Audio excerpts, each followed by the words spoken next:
క్షమించండి మహారాజా, క్షమించండి. నేను రావడం కొంచెం ఆలస్యమైంది. గురుగారు ఏంటి కానీ గిని ఏంటి? శాంతించండి మూర్ఖులారా. ఈ రోజు ఎలాంటి కానీ గిని లేవు.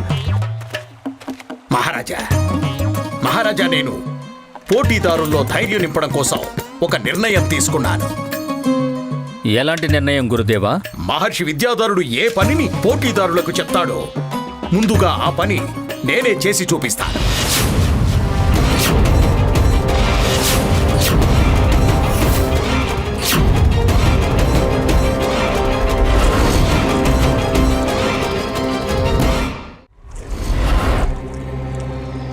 గురువర్య, మీరు ఆ పని చేయగలరా? మహారాజా మీరు ఆజ్ఞ ఇవ్వండి చాలు.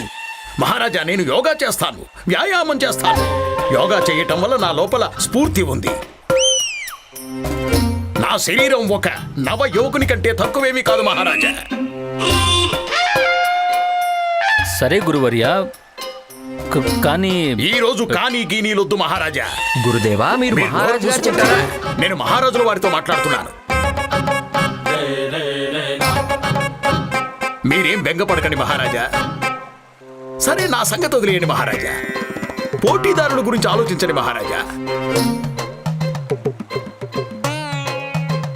ఆజ్ఞ ఇవ్వచ్చు కదా మహారాజా. అలాగే గురువర్య, మీరింతగా విజ్ఞప్తి చేస్తున్నారు కాబట్టి వెళ్ళండి. అందరికంటే ముందు మీరే వెళ్ళండి. ధన్యవాదాలు మహారాజా. మణి, ఈరోజు అంతులేని ఆనందాన్ని అనుభూతి చెందబోతున్నాం. ఇన్ని సంవత్సరాల మన కోరిక నెరవేరబోతోంది. ఒకవేళ ఆ పని పూర్తయిందంటే నేనైతే ప్రసాదం పంచుతాను. శాంతి గురువు గారిని కొరకొరన వినిపించేయాలి.